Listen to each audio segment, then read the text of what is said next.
করতে আছি স্বেচ্ছাসেবী সংস্থাতে।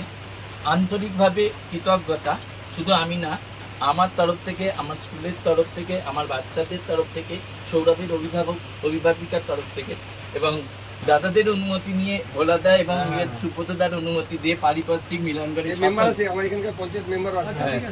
সকলের তরফ থেকে আন্তরিকভাবে ধন্যবাদ জানাই। কারণ আমাদের পক্ষে এই মানুষের পাশে দাঁড়িয়ে সবসময় এগিয়ে নেওয়া যা সম্ভব হয় না। আপনারা তাদের জন্য যেভাবে এগিয়ে এসছেন, তাদের জন্য আপনাদের আন্তরিকভাবে ধন্যবাদ এবং কৃতজ্ঞতা এবং নমস্কার জানাই। আপনারা পাশে থাকুন, আপনাদের সাথে আমরা এগিয়ে চলতে চাই। নমস্কার। বন্ধুরা, আপনাদের সঙ্গে আমরা সৌরভ রায়ের আলাপ করে দিয়েছি। সেই সৌরভ রায়ের যে জার্নিটা মিলনগড় টু যে সুইডেন, তার যে মেন্টর, তার অভিভাবক, সমস্ত ভূমিকা পালন হচ্ছেন আমাদের অচিন্ত দত্ত। এই অচিন্ত দত্তের মুখ থেকে আমরা শুনে নিই যে সৌরভের জার্নিটা কেমন ছিল। Please sir. প্রথম কথা বলি যে পারিপার্শ্বিক সবাইকার সহযোগিতায়, মা বাবারও সহযোগিতা নিয়েই কিন্তু এই বাচ্চাকে এতদূর এগিয়েছে। আমাদের পদযাত্রার মধ্যে সৌরভের সাথে সাথে রিজু রায় বলেও ছিল, আমরা একসাথে ওরা স্পেশাল অলিম্পিকের ওয়ার্ল্ড গেমসের জ্যোতি আকাতে নির্বাচনের জন্য 25টা টিম নিয়ে গোয়ালিয়রে ন্যাশনাল ফুটবল চ্যাম্পিয়নশিপ হয়।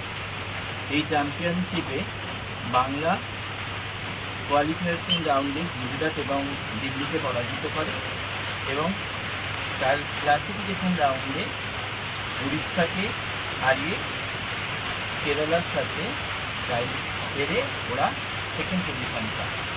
সৌরভ সেখানে গোলকিপার হিসেবে ভূমিকা পালন করে। সৌরভ খুব দরিদ্র পরিবার থেকে গড়ে উঠেছে।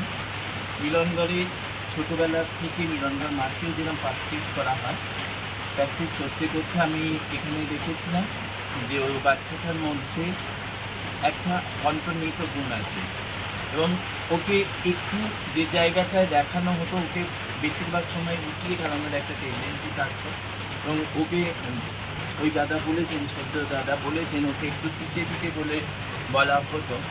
কিন্তু ছেলেটার মধ্যে অদম্য জেদ ছিল এবং আমরা যখন আমাদের যেটা রাস্তা ওয়েলফেয়ার সোসাইটিতে স্পেশালি এবেলদের নিয়ে বিশেষ করে কাজ করা হয় এবং সেখানে ডিফারেন্টলি এবেলদের স্পেশাল অলিম্পিক, প্যারা অলিম্পিক এবং মিক্সড অলিম্পিক, গ্রুপ অলিম্পিকের যে প্র্যাকটিস করা হয় সেখানে ওকে আমাদের স্পেশাল বাচ্চা রিজু আছে, অন্যান্য যারা আছে তাদের সাথে ওদের প্র্যাকটিসে গেম মারফত করা হয় এবং গেম মারফতে সৌরভকে আমরা গোলকিপার হিসেবে নির্বাচন করি এবং সেখান থেকেও এখানেও ওকে মিলনগড় মাঠে ওদের প্র্যাকটিস করানো হয়। দিয়ে ওখান থেকে আমরা ওকে প্রথমে স্টেট লেভেলের নির্বাচনে ওকে এবং দিদিকে নিয়ে যাই। সেখানে ওরা প্রাথমিক ওয়েস্ট বেঙ্গল টিমে প্রথমে স্টেট গেম করে খেলা হয়। স্টেট গেমের পর তারপরে স্টেট সিলেকশন পেলে ন্যাশনালতে নির্বাচিত হলে তবে তাকে ইন্টারন্যাশনাল নির্বাচিত করা হয়ে থাকে। এখানে সৌরভ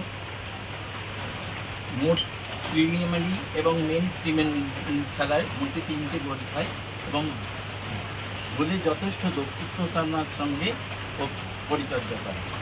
এরপর ওদের জুলাই মাসে 14 থেকে 18 গোটিয়া অলিম্পিক, যেটা খুব পুরনো, যখন ডেভিড কম্পটন থাকতেন, ডেভিড কম্পটন মেন স্ট্রিংয়ের বাচ্চাদের নিয়ে এই খেলাটা তৈরি করতেন। তখন উনি মিলন সমিতি, উড়ারি এই টিমের বাচ্চাদের নিয়ে ওখানে যেতেন। পরবর্তীকালে একটু ইতিহাসটা জানলে আপনারা ভালো বলবেন, এটা কিন্তু আজকের নয়, অনেক পুরোনো সালের খেলা।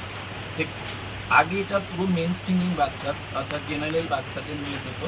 এবারেই স্পেশাল অলিম্পিক কথাটা অর্থাৎ আইডি বাচ্চাদের ক্ষেত্রে ইনক্লুড করা হয়েছিল।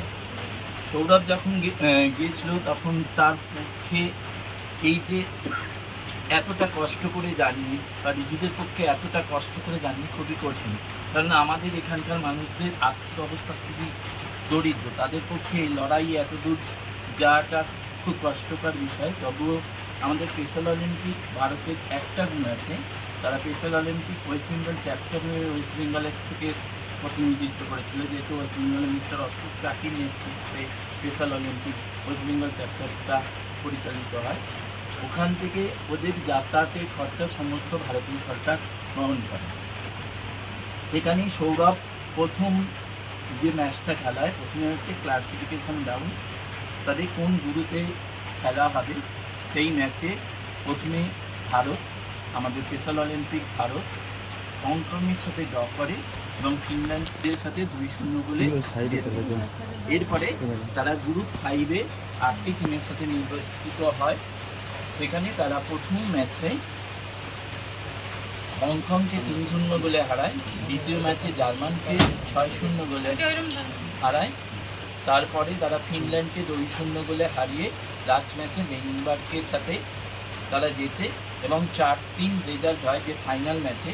সেই ম্যাচে নির্ধারিত সময়ে 1-1 স্কোর থাকে এবং যখন প্ল্যানটি শ্যুট আউট হয় তখন সৌরভ গোলে দাঁড়ায় এবং সৌরভের সামনেই বলতে গেলে সৌরভের হাত ধরেই যারা প্ল্যান প্লেটে শ্যুট আউট হয়, প্রথমটা ওরা ক্রসবাটে মারে, দ্বিতীয় শ্যুট আউটের সময় সৌরভের হাতে লেগে বলটি বেরিয়ে যায় এবং লাস্ট তরুণের কুমারের বলে ভারত এই ম্যাচটা জেতে এবং ভর্তিয়া কাপ আমাদের মধ্যে আসে।